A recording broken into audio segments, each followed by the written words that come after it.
Bisita nga pala guys ngayong araw sa bahay ni Tarzan. Ang dati kong iba.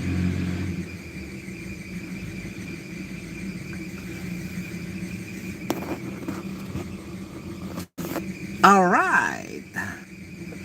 Magandang hapon po sa inyong lahat. Mega love shout out. Ikwento mo sa akin, ang buka yan.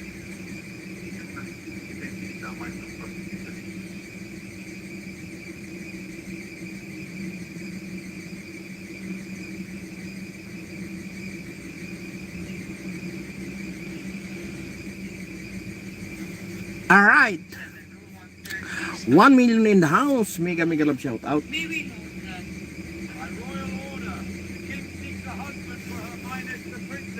Thank you sa iyong pa-like.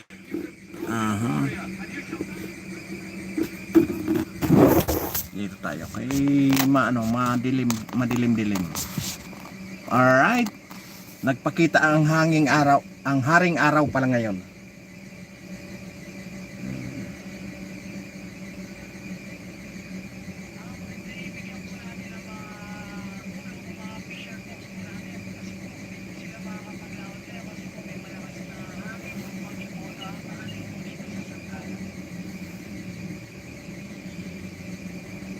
Alright. Magandang hapon. Bago tayo magsimula ay mega love shout out po kay Mami Mercy Calunod. Ayan, mega love shout out po sa lahat ng ating mga solid na subscriber, Luzon, Visayas at Mindanao at sa buong mundo. Ayan, mega love shout out po sa inyo. Ayan, kay Mami Mercy Calunod. Ayan, mega love shout out po kay Audrey Nicole. Ayan, mega love shout out kay Nanis Sanchez Vlog. Ayan, mega love shout out po kay G Chang Walk. Ayan, mega love shout out kay Biyahing Brankel Sam. Mega love shout out katinang ilong ko. Ayan, kay G Chang Walk, kay Kagawad Antonihan. Mega love shout out kay Ma'am Analisa. Mega love shout out at kay Ma'am Rosalina. Ayan, mega love shout out po sa inyong lahat. At sa utol ko, nakaalis lang kahapon papunta ng Denmark. Ayan, ingat po tol sa yung pakikipagsapalaran dyan sa ibang bansa. Alright. At sa ating mga solid na subscribers, Sorina Habalia. Ayan, hello host. Ayan, sabi ni Madam Sorina. Ayan, magandang hapon po kay Madam Sorina. Alright, ng Malaysia. Ayan, sa gustong pa-shoutout po ay comment lang kayo dyan. Ayan, salamat sa inyong mga nag-like. Ayan, at sa magla-like pa, maraming salamat po sa inyong lahat. At ayan, bago tayo magsimula, pakinggan muna natin ang press briefing ng OBP.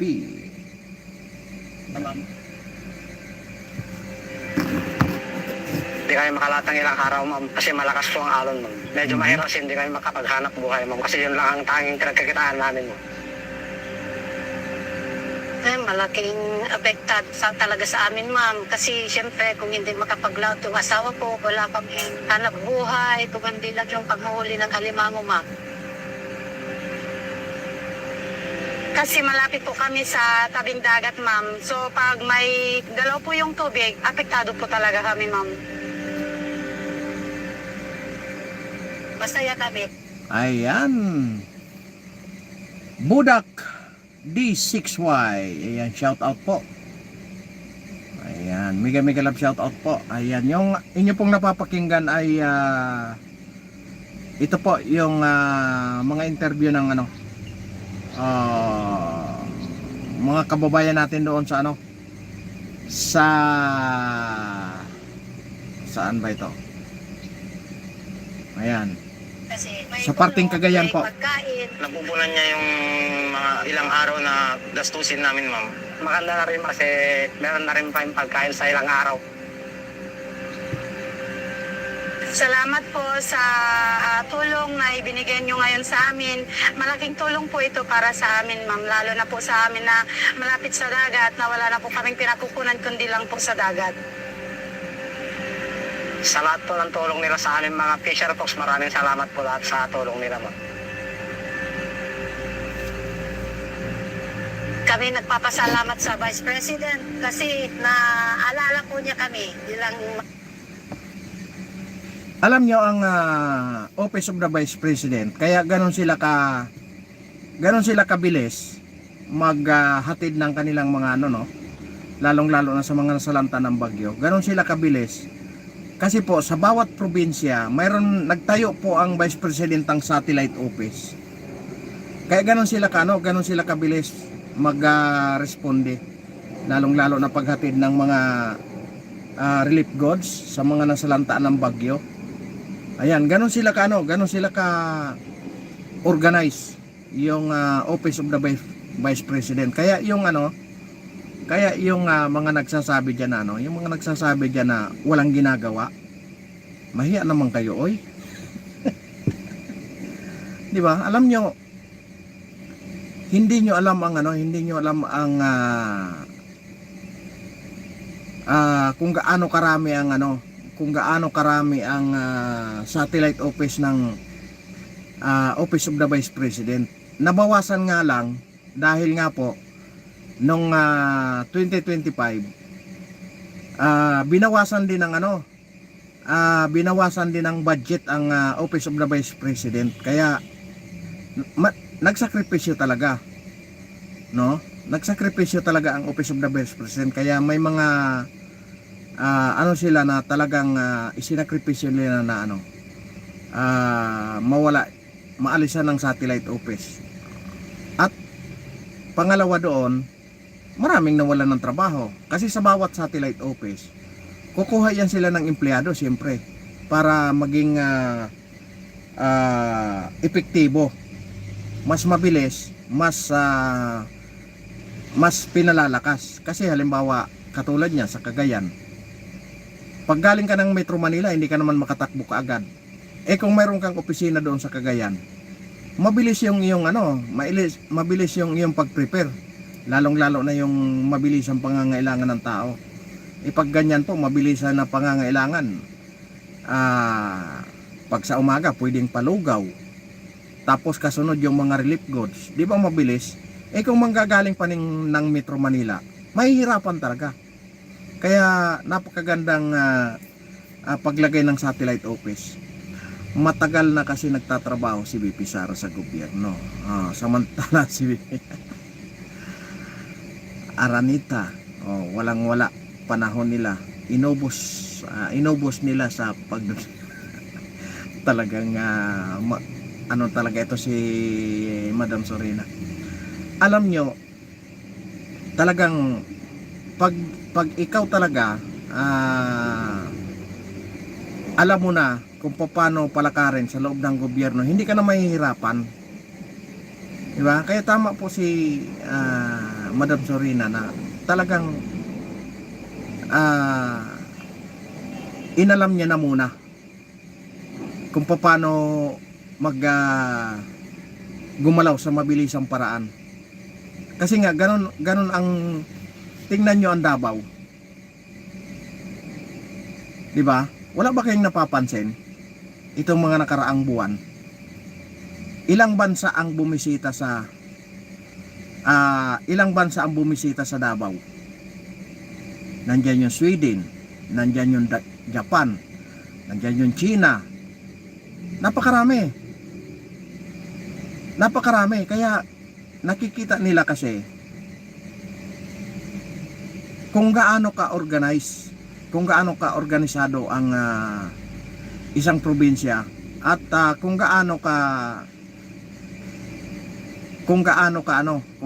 kaganda ang kanilang peace and order.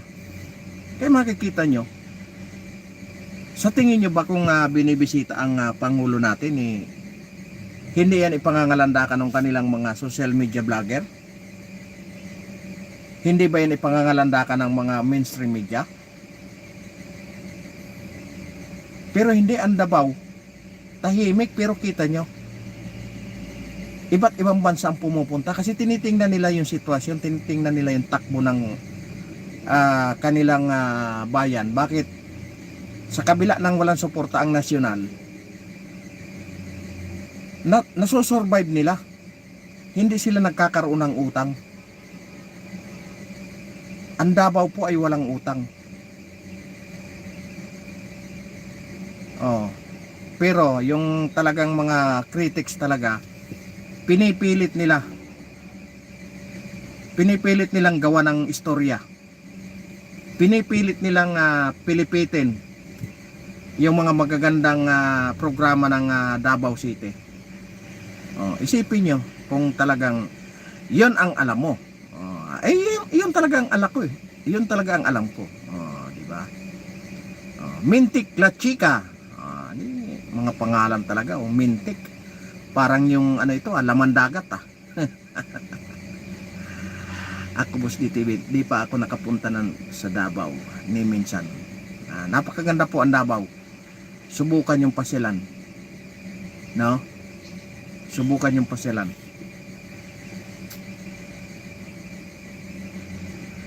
Silintik na litsi.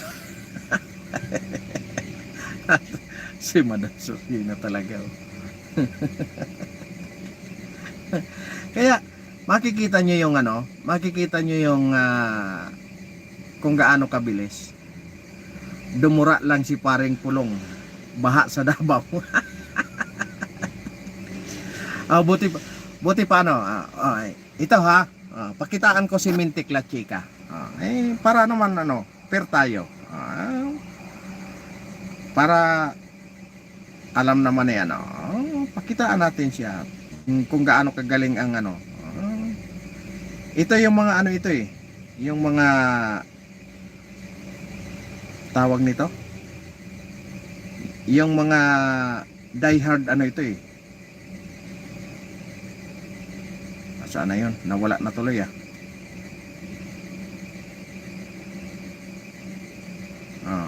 pakitaan ko si Sisi, salamat, sabi ni Budak. Kita mo na lintik ang power ni Pulong. Dumura lang pala siya, baha kaagad. Harapan mo Lord, si paring Pulong. Nasaan ang 51 billion?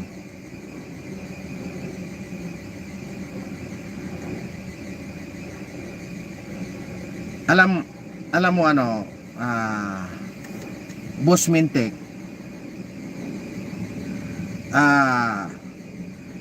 yung 51 billion nasa project lahat yon.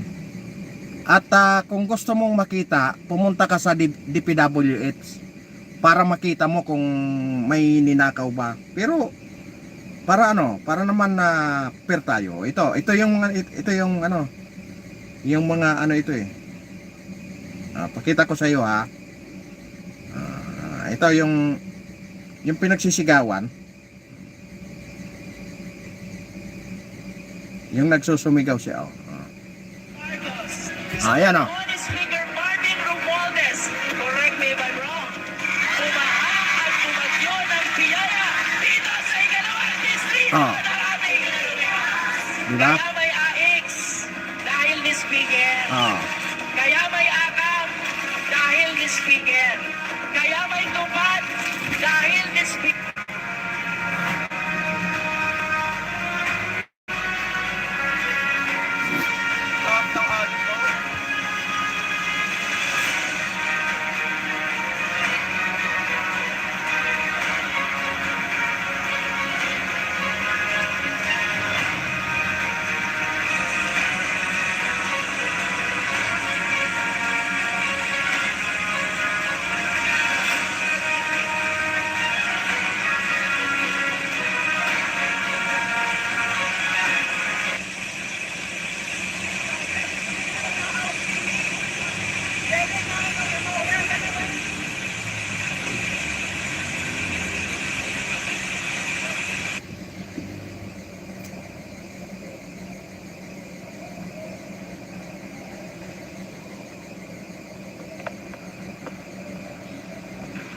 O ayan, bumabaha.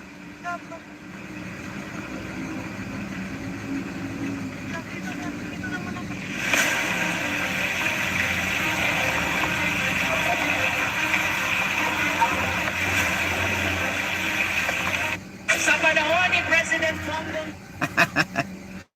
Ayan. Mas malala pa dyan sa lugar ng Davao. Lods. So, dumura lang talaga si Bang. Hindi mo narinig yung pinagsigawan? Diba? Nang dahil ni speaker, bumaha ng AX, bumaha ng tupad, bumaha ng tubig sa buong Batangas. daming grasya. Di ba? Nakakatuwa lang na pinagsisigawan nila. Oh. Alam mo kanina, may nakasabay kami sa EDSA. Madam Serena. Nalagyan ko na ng jacket si Budak. Nakasabay kami may nakasabay kami kanina sa EDSA. Lincoln Navigator yung kanyang sasakyan. Alam mo ang escort, Highway Patrol Group ng Region 3.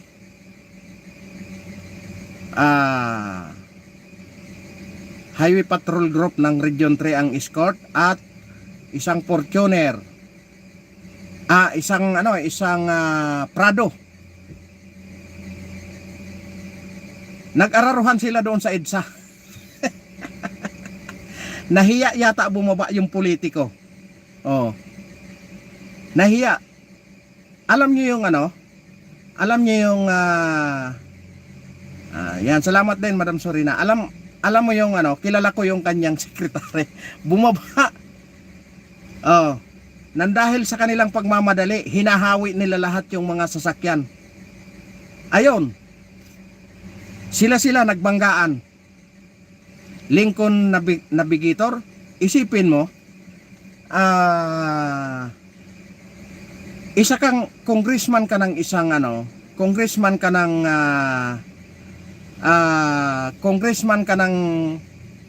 maliit na lalawigan, tapos ang sasakyan mo Lincoln Navigator at Prado sa kaya ng inyong mga bodyguard. Aba, napakayaman naman ng politiko na ito. Saan kaya galing yung pinambili ng Lincoln na yon? Lincoln Navigator. Oh, alam niyo yung Lincoln Navigator kung magkano yon? Isa iyon sa sasakyan ni Diskaya.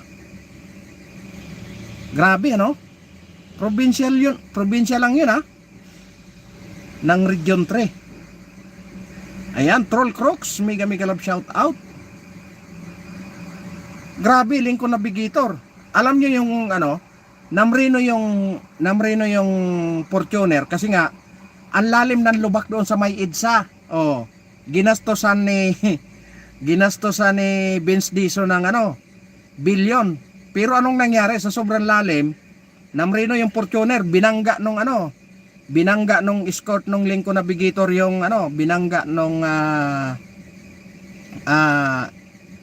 Highway Patrol Group yung Fortuner. Tapos yung Lincoln Navigator bumangga doon sa escort niyang pulis. At yung Lincoln Navigator binangga naman ng escort niya na Prado. Oh, yung Prado pa lang magkano na yon? 4 to 5 million yon. Yung Lincoln Navigator magkano ang halaga nun? No? Kaya si Paring Gibbs mukha ata pinapadampot ni Trump.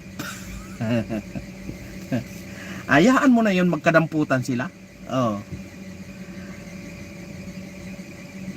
Kaya sila mismo, yung dalawang escort niya, alam mo ang nadamay doon yung Fortuner na nag-iingat siya sa sasakyan niya para hindi masira sa daming lubak sa EDSA. Inararo naman nung escort na pulis. Di ba? Grabe. Kaiiwas ng Fortuner doon sa lubak kasi malalim yung lubak doon sa EDSA. Doon sa may ilalim ng Cubao. Ang tagal-tagal na niyan yung lubak diyan hindi nila maayos-ayos. Parang yun yung iniwasan ng Fortuner kaya nag-slow siya. Pag slow niya, hindi nakabantay yung driver ng highway patrol, inararo niya yung Fortuner. Tapos yung highway patrol naman, inararo din yung Lincoln Navigator. Oh, yung Lincoln Navigator naman, inararo ng escort niya na pinakahuli doon sa yung Prado. Akalain mo, ang liit-liit ng hindi naman ganun kayaman yung probinsya mo, tapos naka-Lincoln Navigator ka.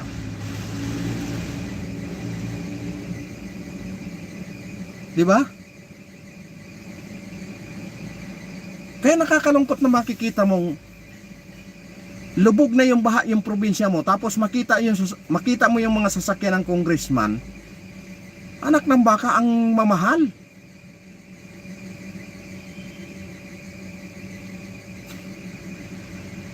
Di ba? Hindi kaya sila nahihiya niyan? No? Tayo naman nagtatanong lang.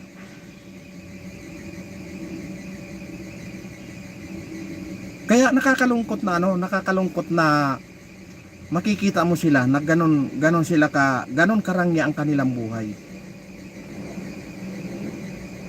Oh.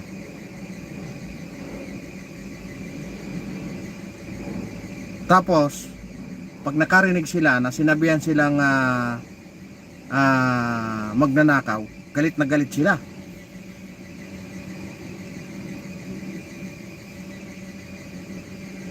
Di ba?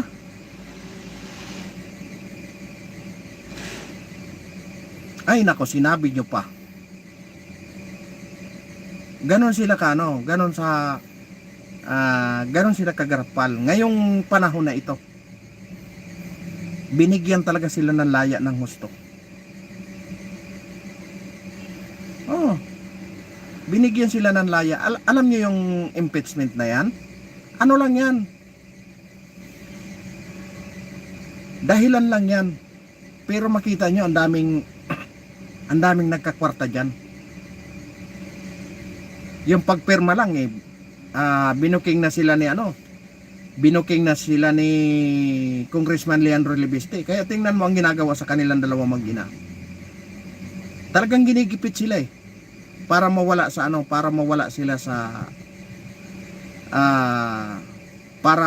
sila hindi makapag gusto nilang ikulong. Kaya pabor ako na tumakas na lang sila, at least kahit paano makapagsalita pa sila. Pag nakulong sila, wala. Oh. Di sila magkaroon ng kalayaan na makapagsalita. Kontrolado na sila kung nasa ibang bansa sila. Tingnan mo si Attorney Roque, di tuloy-tuloy ang salita niya. Nakakuha siya ng asylum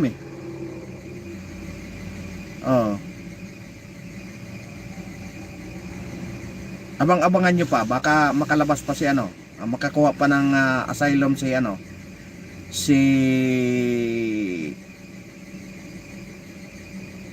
dating Congressman Saldico. Baka tirahin na sila ng tirahin nun. Palusot lang nila ang impeachment, palusot nila ang plano din na lang di makalusot sa mga pagnanakaw na ginagawa nila. Ako ang ko niyan na Madam Sorina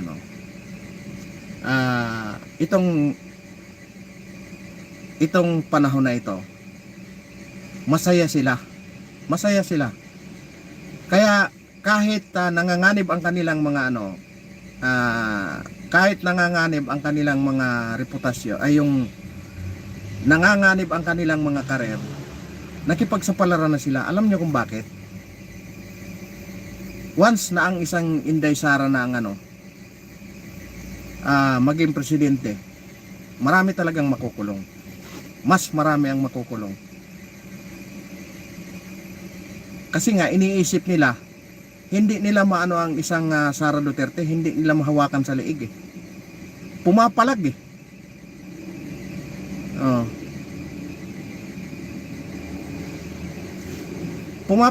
Pumapalag ang isang Sara Duterte. Lumalaban sa kanila. Kaya yan ang nakikita nila na pagdating ng araw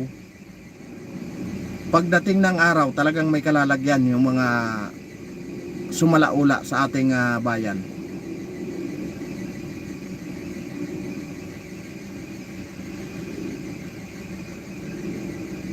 Kaya kahit medyo alanganin sila, talagang talagang nakikipagsapalaran na sila. Oh. Alam niyo kung gaano kahirap ang ngayon?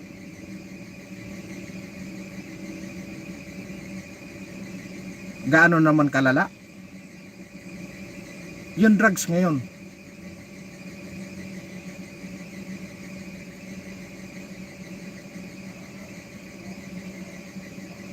Kahapon, may operasyon kahapon. Ilan ang nakuha?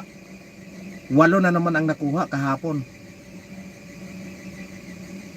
Oh. Akalain mo, magulang na magulang, ninanakawan na ng kanilang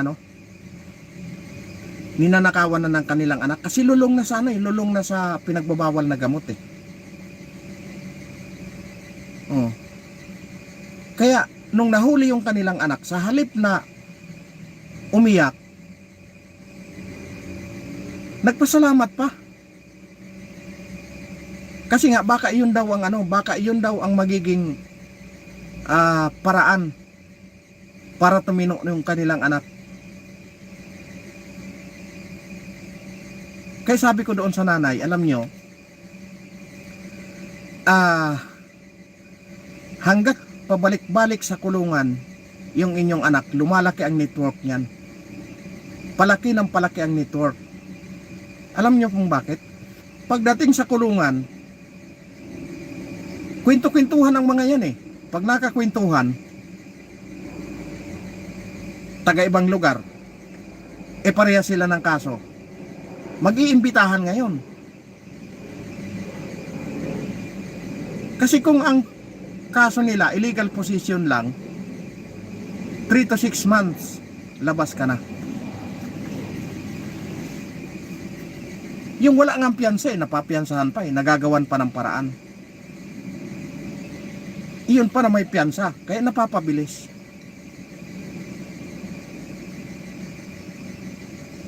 Kaya grabe ang nung nakaraang linggo,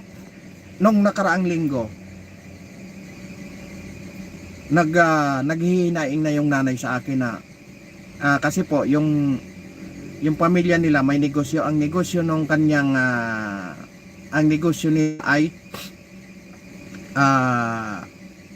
tawag nito yung malalaking yung mga industrial, kinakabitan nila ng linya ng kuryente. Tapos gumagawa sila ng mga planta na yung paggawaan ng hilo. Kaya ang lalaki ng bakal, alam niyo yung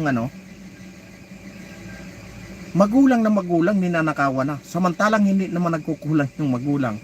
Kung sa pagkain at sa pagkain, bastante sila. Nang dahil nga hindi nakakakuha kung anong gusto niya, hindi binibigyan ng magulang. Kaya ang ginagawa, nagnanakaw doon sa magulang para ibenta, makabili siya ng gusto niyang bilhin. Kasi nga kinokontrol nila. Ikahapon, nahuli.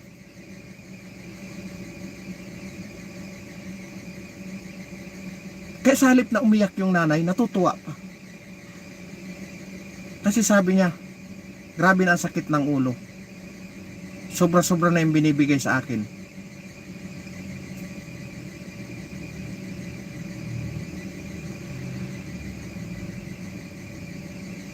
Kaya grabe. Oh. Anong sabi nung nanay? Buti pa nung si Duterte ang presidente. nanahimik sa bahay yung anak ko kasi takot takot magurgor. Kahit hindi nagparehab, nanahimik. Iyon pala, inaano lang nila, inantay lang nila na mawala ang isang Duterte. Pero nung pagbalik, nagpaparty pa yung kanilang mga Kita niyo kung gaano nakagulo ang panahon ngayon. Sunod-sunuran pa ng baha.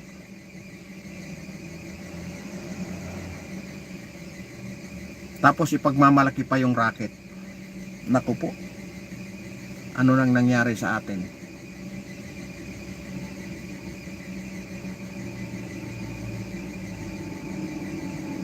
Grabe. Tapos yung mga senador natin busy doon sa impeachment, oh. Wala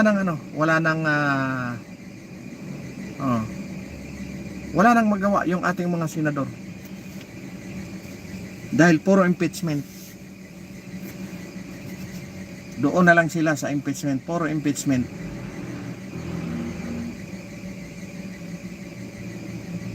Ngayon humihingi na naman yung budget ang ating presidente.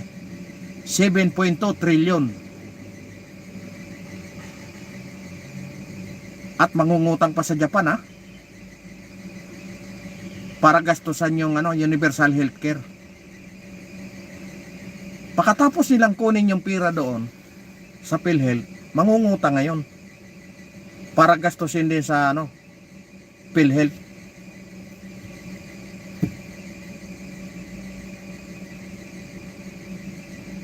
Ay nako, ng presidente natin, ano kayang nangyayari? Alam nyo mga boss, maraming ang nagbubulong-bulungan na hindi daw si President Marcos ang nagpapatakbo ng ating bansa. Sabi nila, si First Lady na raw ang ating presidente ngayon. Hindi daw si President Marcos. Kung hindi ang First Lady na. Yan ang kanilang mga usap-usapan. Iba yung protector ng ruga sa mastermind. Yan, walang iba kundi siyang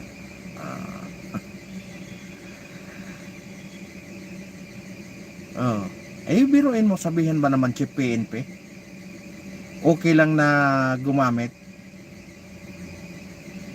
Kasi nga pag gumamit ka, hindi ka makatulog, mas maraming magawang trabaho. Tama bang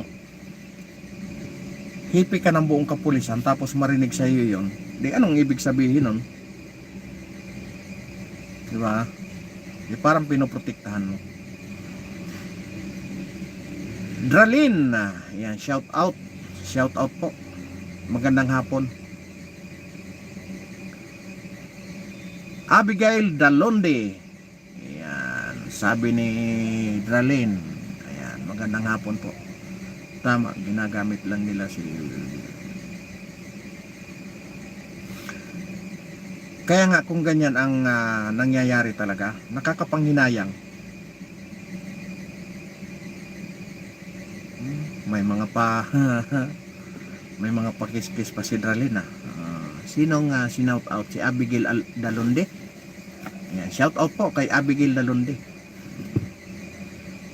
Sabi ni Dralin, kaya nakakalungkot. Alam nyo na ko dito yung basahin ko yung pinost ng aking mga brother.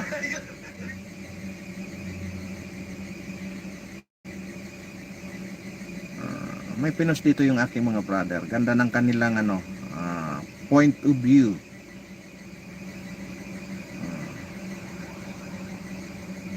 Ito, sabi ng aking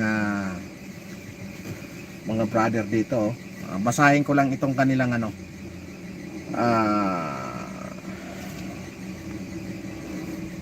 ang point of view ng aking mga kapatid. Isipin mo, sabi niya, isipin mo, magtatrabaho ka ng overtime para lang mabuhay, nagbabayad ka ng buwis, kahit halos hindi na kasya ang sahod mo sa pang-araw-araw na pangangailangan, umuuwi kang pagod na pagod, pero kailangan mo pang lumusong sa baha para lang makauwi. Tama. Yan. Gandang hapon po, sabi ni ano. Ayan. Gandang hapon kay ano, Madam Darlene. At kapag dumating ang sakuna, madalas ikaw pa rin ang bahalang dumiskarte para iligtas ang sarili at pamilya mo. Putulin ko muna dito ano. Yes please. Anong yes? Ano pong yes please? Alam nyo last year ano, itong 2025, yung anak ko nagtrabaho sa isang factory doon sa Valenzuela. Pinabayaan kasi ni Digong mga magnanakaw. Kawawa naman tong mga ito.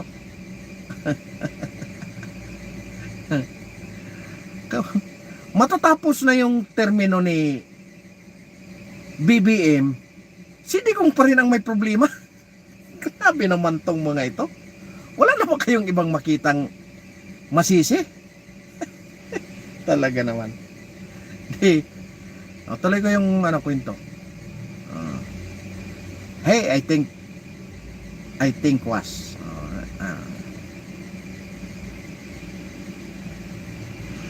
Alam niyo yung baha? Biglang pasok si si uto-uto ka.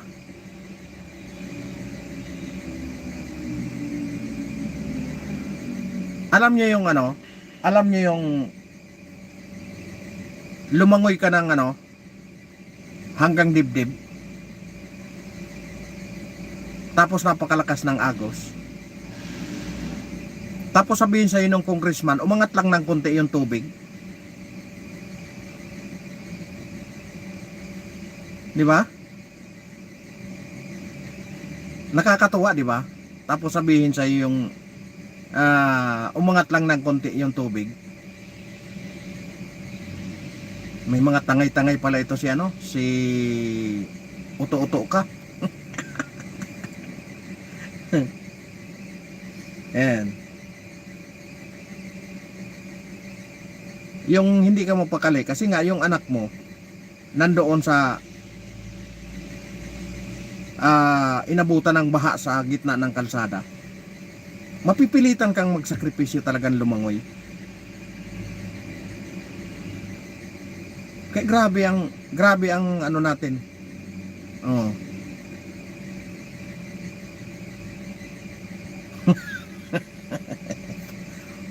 Paano mo ako pabiyahin? Wala pa nga akong pasahero. Wala pang pasahero. Would be good in the other day is a good for you.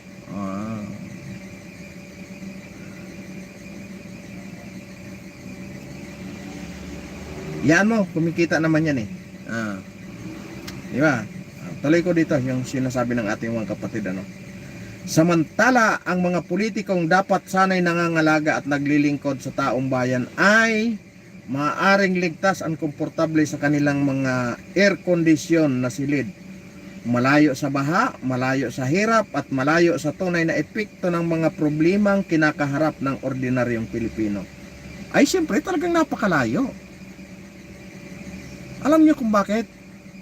Kahit magkanda-kalasa na yung bubong niyan, hindi man yan makikialam.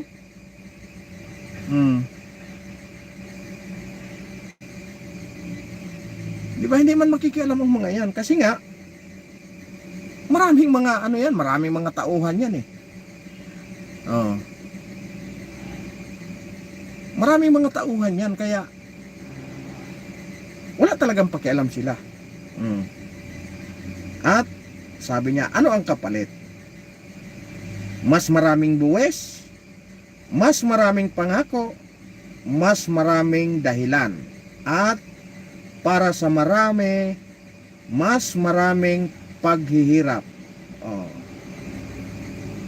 Kaya, ayun, marami talagang naghihirap.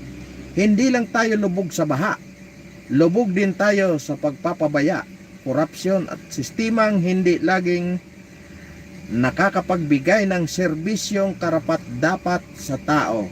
Nako, matagal na ito. Hindi talaga nagbibigay. Naglo-loading, Boss DTV dito sa akin. Okay lang yan. Madam Sorina. Okay lang yan. May mga kasama si may mga kasama si uto-uto ka. Bayaan mo lang sila dyan. Nakakalungkot isipin na ang mga taong araw-araw na nagtatrabaho, nagbabayad ng buwis at sumusunod sa batas ay sila paminsan ang pinakamabigat ang dinadala kapag pumalya ang sistema.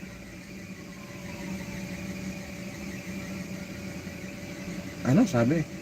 Nakakalungkot isipin, araw-araw nagtatrabaho, nagbabayad ng buwis, sumusunod sa batas, paminsan-minsan. Hindi paminsan-minsan, lagi. Ang mga hindi sumusunod sa batas, yung ating magagaling na mga politiko, binabaluktot na nila ang batas. Binabaluktot na nila yung mga batas. Kasi nga, kinain na talaga sila ng sistema. Para sa akin, hindi dapat normal ang ordinaryong Pilipino ay kailangan lumusong sa baha para makauwi habang patuloy siyang nagbabayad ng buwis. Sa ating mga namumuno, normal na yun sa kanila. Kasi yun ang kanilang kinagisnan. Napagsilbihan sila parang hari, di ba? Shirley Song, ayan. Gandang hapon. Diyan, sang-ayon sa'yo na matagal yung problema, kaya nga inayos. Hindi magic yan, boss. Matagal lang talaga. Kita mo naman yan. Patapos na yung termino yung boss nyo. Hanggang ngayon, Duterte pa rin ang may kasalanan. Ayan, hello Luis Songson. Ayan, good afternoon. Ayan, mega love shout out to you. Patapos na lang ang termino. Ano yung pinagyayabang nilang bilyon-bilyon na ginastos sa EDSA, ngayon lubak-lubak. Ayun, nadisgrasya yung politiko. Biktima. Buti nga sa kanila. May escort pang pulis. Anak ng baka sila talaga, Ang buwis ay hindi lang dapat napupunta sa mga numero sa papel, dapat itong bumalik sa tao bilang maayos na drainage, flood control projects, ligtas na kalsada, mabilis na disaster response at serbisyong ramdam ng bawat komunidad. Kaya nga alam na ni BP Sara, kaya ang ginawa niya, lahat ng mga region naglagay siya ng satellite office para mas mabilis na makaresponde.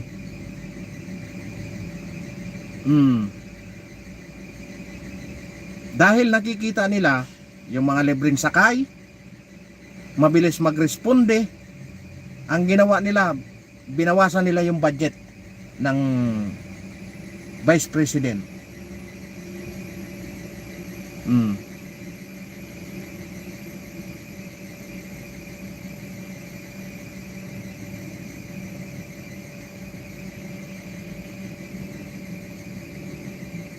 Ay, halos nga naubos ng 6 months baka isa ka sa nagtago dyan. Baka isa ka sa nagtago dyan.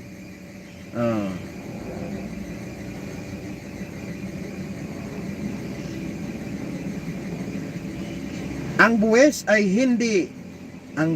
hindi lang dapat napupunta sa mga numero sa papel, dapat itong bumalik sa tao bilang maayos at drainage of flood control, di ba?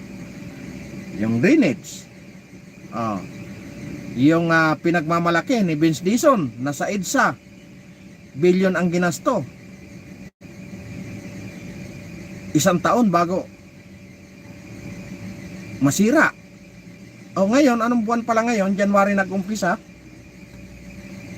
Aray ko po, ang lubak-lubak sa EDSA. Hindi sapat ang pangako. Pagkatapos ng baha, hindi sapat ang solusyon. Kapag viral na ang problema, hindi sapat ang paliwanag. Kapag may mga buhay na kabuhayan na apektuhan na, kailangan natin ang pananagutan, transparency, ang tunay na serbisyo. Oh. Kaso nga lang, ang gusto nilang transparency sa mga Duterte lang. Talaga naman ito si si Oto-Oto ako.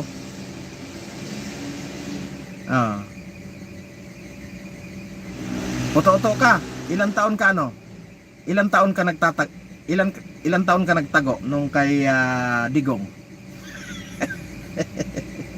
Tanong ko sa iyo.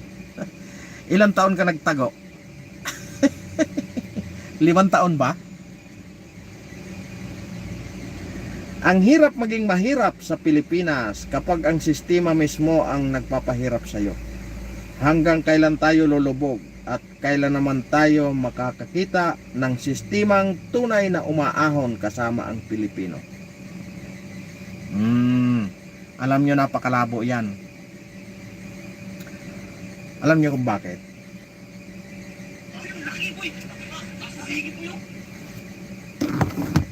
Hanggat hindi nababagos ang sistema ng ating politika dito sa Pilipinas, napakalabo yan. Kaya antayin natin makaupo si VP Sara Duterte. Maraming magbabago. At maraming pagbabago. Abangan nyo yan. Oto-oto ka. Yan ang abangan mo. Kaya siguraduhin mo na hindi makaupo ang isang Sara Duterte. Kasi pag yan na ipanalo namin sa 2028, tandaan mo yan, oto-oto ka. Magtatago ka na naman ng 5 taon.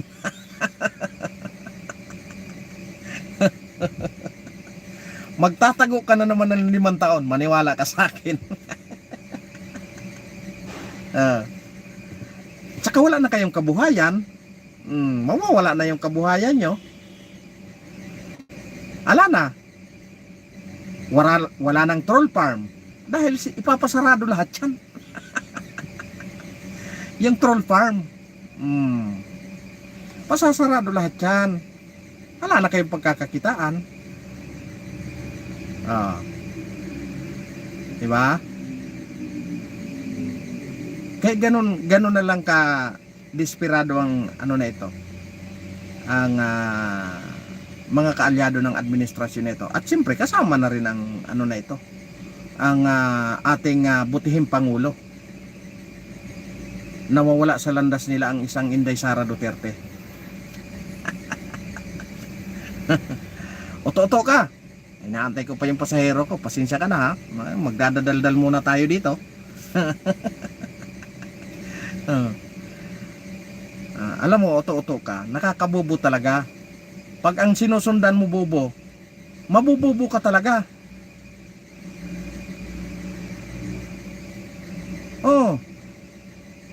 Pag ang iniidolo ng isang tao ay bobo, bobo rin ang umiidolo.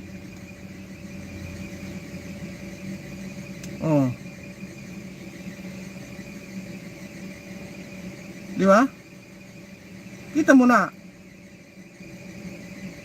Di mo na kailangan idilat ang mata para makita ang katotohanan. Pero, aywan ko, bakit hindi nyo maintindihan? Aywan ko, bakit hirap nyong intindihin?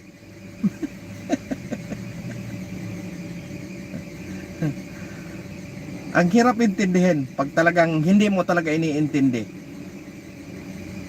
No? Pero intindihan mo. Intindihin mo. Maiintindihan mo yan.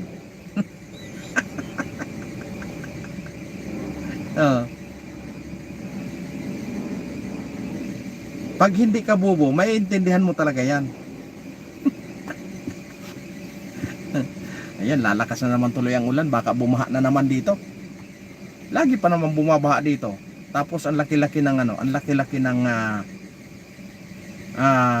budget sa flood control. Bakit kaya?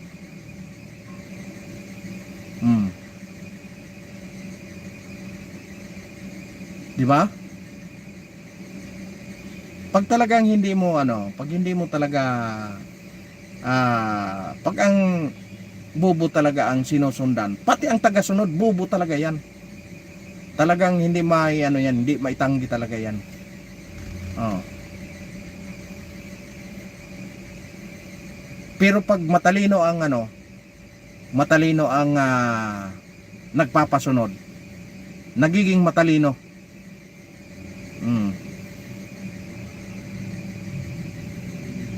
Nagiging matalino ang mga tagasunod. Kasi madaling makaintindi. Oh, ang hindi lang talaga makaintindi yung yung akalain mo pakamot-kamot na lang sa ulo. Anong gagawin natin?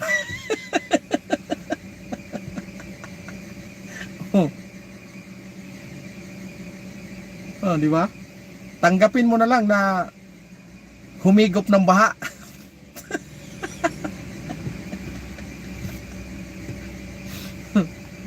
Oh, kahapon, yung maingay na congressman, anong nangyari? Binalik sa kanya. Nandoon sa nandoon, pinaulan lahat. Puno pala ng basura yung kanyang nasasakupan. Ay, sus Mariang Garapon. Para ng dolomite yung para ng dolomite yung kanyang nasasakupan na lugar. Nakakahiya. Congressman ka, tapos pag umangat yung tubig, makikita mo yung yung tuni-tuniladang basura sa yung nasasakupan. Nakakahiya. Honorable pa naman nakalagay sa harapan mo, honorable. Tapos makikita mo yung galing-galing mong magdadaldal dyan sa galing-galing mong mamuna sa iba. Tapos bumaha lang ng konti, umangat lang daw ng konti yung tapos naging dolomite yung basura. Ang gagaling talaga. Kaya mahirap talaga pag sumunod talaga. Mahirap talaga pag sumunod sa mga bobo. O, tingnan mo ito si uto-uto ka. Sunod na sunod sa mga bobo. Ayan, wala nang naintindihan. Ewan ko kung alam pa ba nito magsaing. Ang alam na lang yata nito humigop ng sabaw ng sinigang.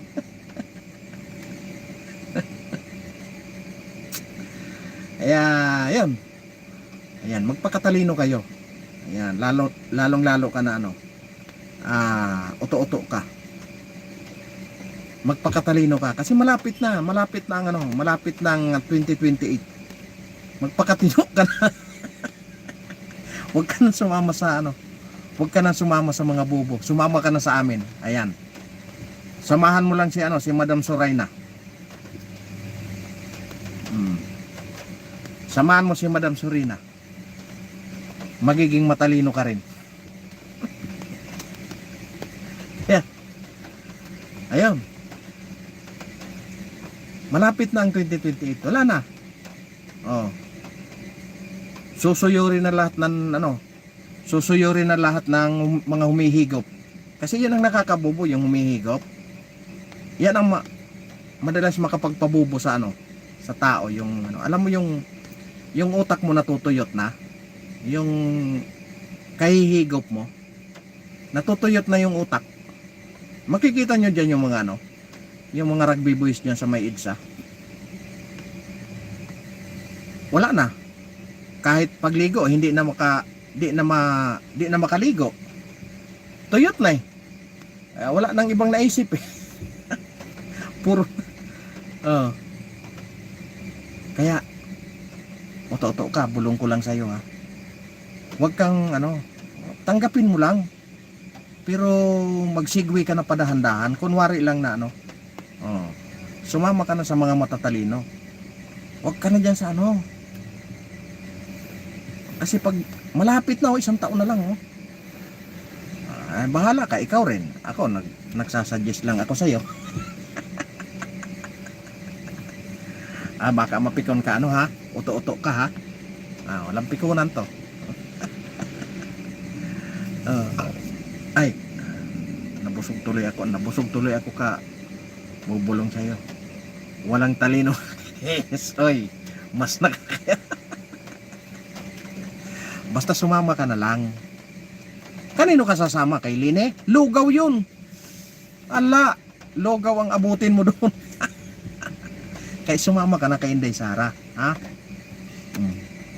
Payo ko lang sa'yo. Kasi pagdating ng 2028, ubos yan. Yung mga humihigop, nako, maniwala ka. Magsisitago na naman yan. Gusto mo ba na magtago? Nakita mo ba yung lugaw? Oo! Nakita ko yung lugaw.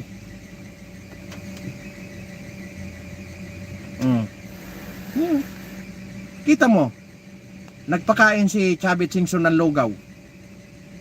Pinahuli sa LTO. Kasi sila nilang daw may karapatan. Joke lang.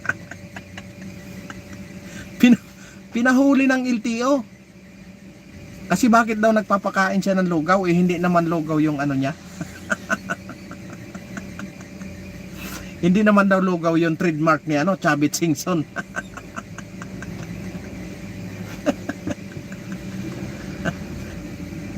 Kaya nga, huwag kayong huwag kang uto-uto ka. Sumama ka na sa amin. Duterte tayo sa 2028. Ligtas ka.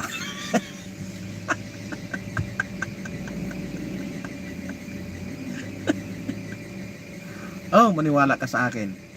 Basta't sumama ka sa amin, ligtas ka. Kasi matatalino kami. Huwag ka na dyan. Kita mo naman yan. Kakamot-kamot sa ulo. Kakamot-kamot sa ulo. Hindi na naman gagawin. Anak ng baka naman.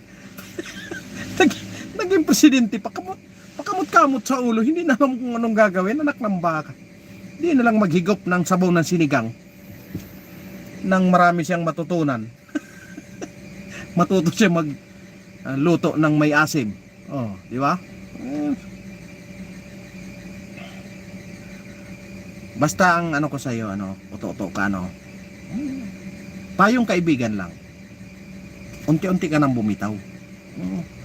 Binubulong ko lang sa iyo ito kasi malapit na yan, 2028, malapit na yan. Niwala ka diyan. Kaya ngayon, saganahin mo na talagang mag-ipon ka na ng mag-ipon. Yon. Tapos ay siyempre proud na. Matalino yan eh. Matalino yan. Kita mo ilan ang nagtulong-tulong. Tingnan mo kung gaano katalino. Ilan ang nagtulong-tulong. Bilangin mo kung ilan sila lahat. Nagsama-sama na sila lahat. Kaya sumama ka na sa amin. Nako, maniwala ka sa akin. Huwag ka nang magdalawang isip. Pero ang ko sa iyo, huwag kang bigla na huwag kang biglang aalis. Huwag kang biglang aalis diyan, dandahan lang. Huwag ka lang magpahalata. Katulad nung 18 Marines, di ba? Kita mo, dahan-dahan lang sila. Kumita na. Paano ngayon? Sabi ni paano ngayon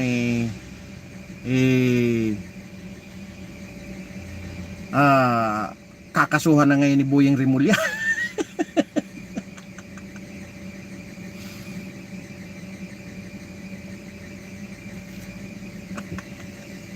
Ay nako. Alam mo, huwag kang magmarites. Sumama ka na lang sa amin. Sumama ka na lang sa amin.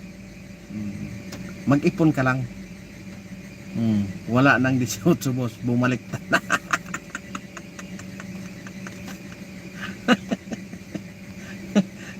Kakakausap ko lang kanina.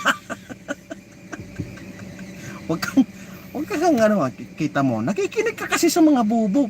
Pabihira ka talaga. Kaya dito ka na. Wala kang matututunan dyan. Maniwala ka sa akin. Wala kang matututunan dyan.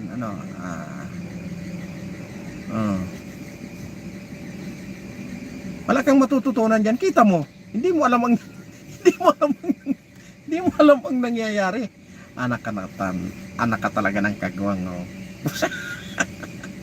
Oto ka. Oh, magpapaalam na ako. Oh, peace tayo ha.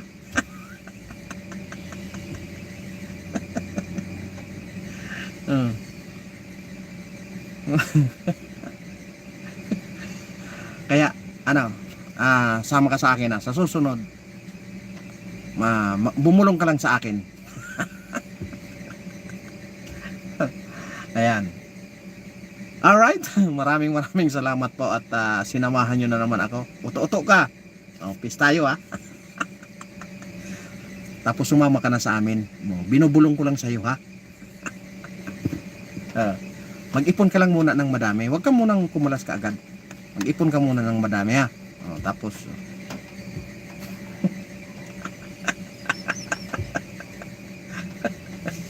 Mami Mercy Kalunod, magandang hapon po at ingat po sila lagi sa iyo.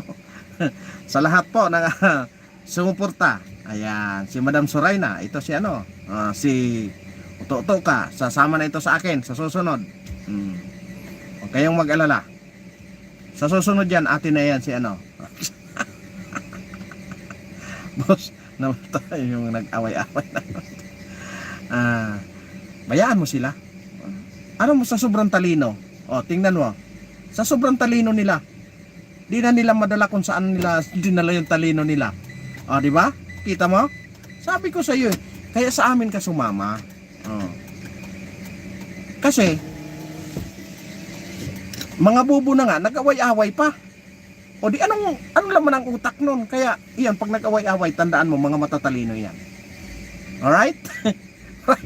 Maraming salamat po. Hanggang sa sinamahan nyo ako hanggang sa dulo. Ayan, utot mo blue. Jupaw gasol. At uto ka. Ayan, sasama na ito sa amin sa susunod. Alright? Maraming salamat po at sinamahan nyo ako hanggang dulo. Mega love shout out sa inyong lahat. Mapagpalang hapon. Alright?